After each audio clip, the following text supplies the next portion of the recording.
Bismillah ar-Rahman ar-Rahim. Words fail sometimes to express how somebody who lived all their life as a Palestinian, even in an Arab Muslim country, you always were looked at as a second-class citizen. The truth is, this is happening right now as we're speaking in Canada. To me, to my kids, to my husband, who's a healthcare provider, who never stopped providing care for any of his patients, regardless of their race, religion, ethnicity. I want to start with a small story. In 1952, when Palestine was underneath the watch of the whole world occupied, my grandfather was part of the resistance. He simply resisted for his land, for his freedom, for his family. He was killed. We never saw the body, nobody saw that. My father was only 6 weeks old. My grandma was 27 years old.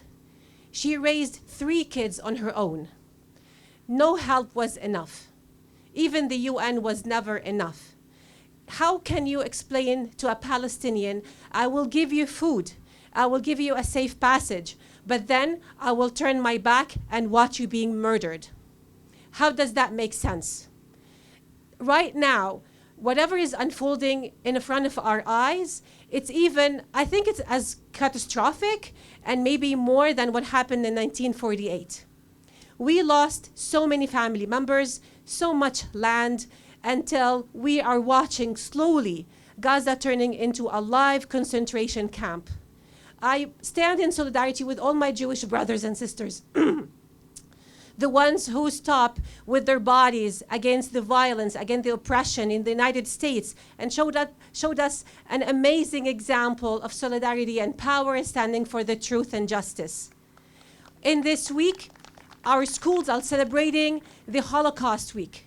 And we all bringing the slogan teaching our kids about never again. But is never again to one race, one group of people? What about the others? We have seen over the news a really dehumanizing image unfolding when we see that some Palestinians had to go plead with our prime minister. You're pleading with your prime minister for him to acknowledge that you are human, you have family, and you have members who are dying while we are watching. He never shame on every single person in control and power. We gave those people our voices. We pay the taxes. We stood up as Canadian citizens, helping everyone else. And then you look at the government. My own MPP tells me, how do you think Israel would respond? My own MPP said that to me.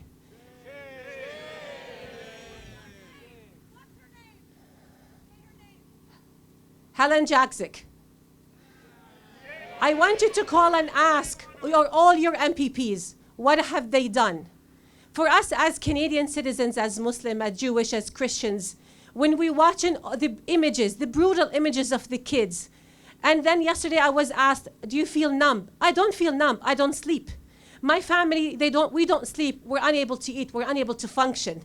And then we're unable even to grieve when we have to fight many fights now unfolding in front of us in school, in our work, in our universities, educational centers. We all have to stand up now to show that we are human also. And we deserve to be looked at as such. How dehumanizing is that? I talked to my mother one night for 8 minutes. I heard more than 8 missiles dropping, exploding near her. I was on my knees crying. I couldn't help it.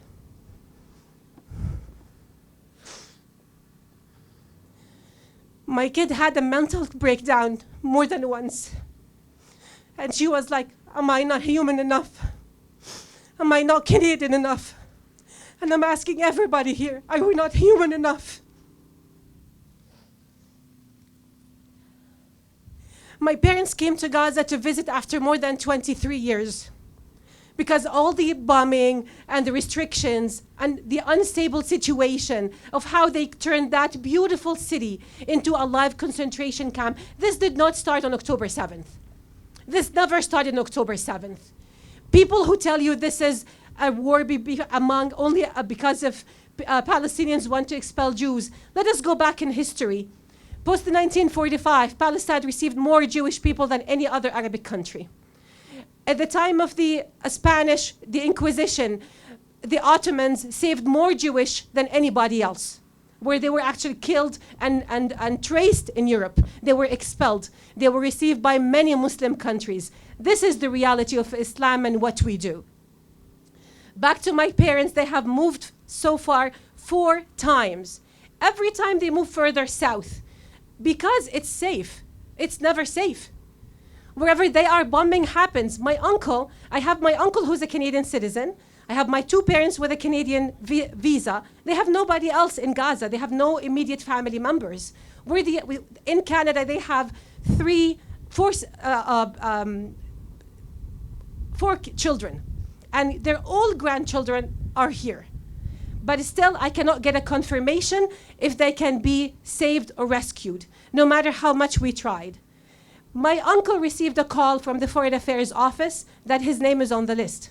He risked his life, 40 minutes, finding somebody to drive him. When he reached the border, he was told, your name is not on the list. Canada hasn't reached for its citizens at all. And then we watch the news, and everybody wants to conduct an interview asking me about the situation. I was like, our government is not working. Our government hasn't done anything. So I wanted to go ask your MPPs, where are they standing? How much have they worked for all their citizens?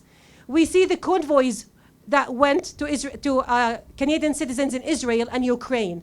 The whole families were saved and rescued.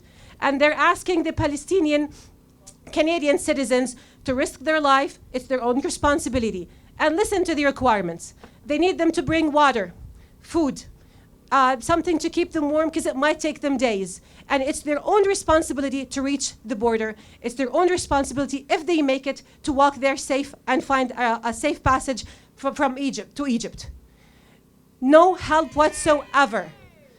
And then we watch them on the news saying, we're working our best. Nothing has been happening on the ground. They are liars. They're lying to all of us. And then they demand that we elect them and we vote for them and we pay our taxes. How honorable is that? How human is that? My first cousin, in her house, it was 3:30. They woke up at huge, it was massive bombing nearby.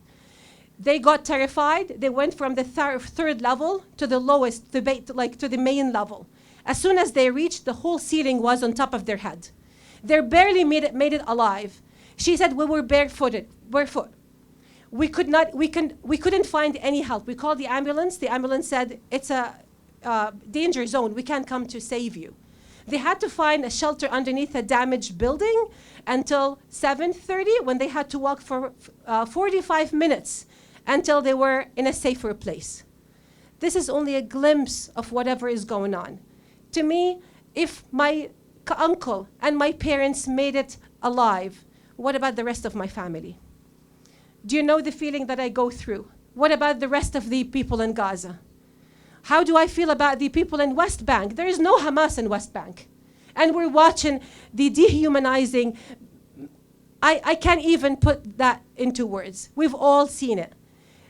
I don't want you guys to put it under numbers. Everybody's looking at Palestinians now as 10,000 or 4,000. This is not about numbers. Everybody had a story. Everybody had a dream. Everybody had something to inspire and look for. And still, we look at the footage of young souls, and people will tell you, we will never leave.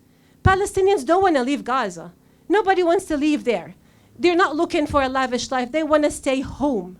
And I talked to my uncle and my aunts, and they were like, we will never leave. Where do we go? This is home.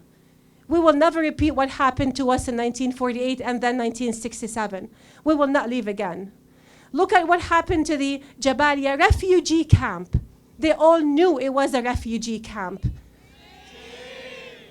1.4 kilometer was bombed 3 times as we're speaking. More than 10 bombs, each is 1 ton. If you can look at the images, the bodies are scattered in the streets. When I was talking to my dad 2 days ago, he goes like, I can't even go outside. There are body parts everywhere, and it's common to see somebody picking up body parts in plastic bags. How much is enough for Trudeau? How much is enough for us to look at it as a proportionate response? My MPP herself was like, it's thinking that this is about the number, to completely ignored it. But not only that, Julie did the same. Trudeau did the same. Nobody talked about the Palestinians as humans, as people that this should not happen. At home, I can't explain to you the agony that we go through. Imagine every day your kid walking from school and they were like, were you able to talk to my grandparents? Are they still alive? This is our day-to-day conversation. Are they still alive? People who ask me or text me, I look at the messages, what do I say? That they can't find water, there's no clean water, they can't drink, there's no bread. If they were lucky to reach, if they had the audacity and the courage to stand up in line for bread, it takes them from 4 to 6 hours. I look at the food on the table, I was like, how can I eat? How can I enjoy that? How can I sleep? I see nightmares after nightmares. Thinking of the bombing, and I see images of bombs when I sleep. This is my daily life since this happened. Not even a word of compassion. All the MPPs that we reached to all my brothers, no one reached out in person and said, I'm sorry for what you're going through.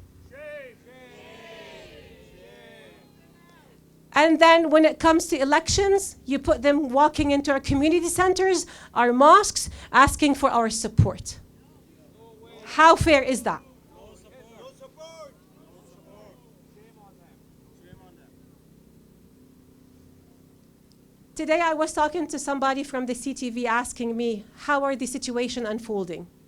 And I told him, this is the reality. You get a call from the MPP office or from the Foreign Affairs telling you that your uncle, the Canadian citizen one, has their name on the list.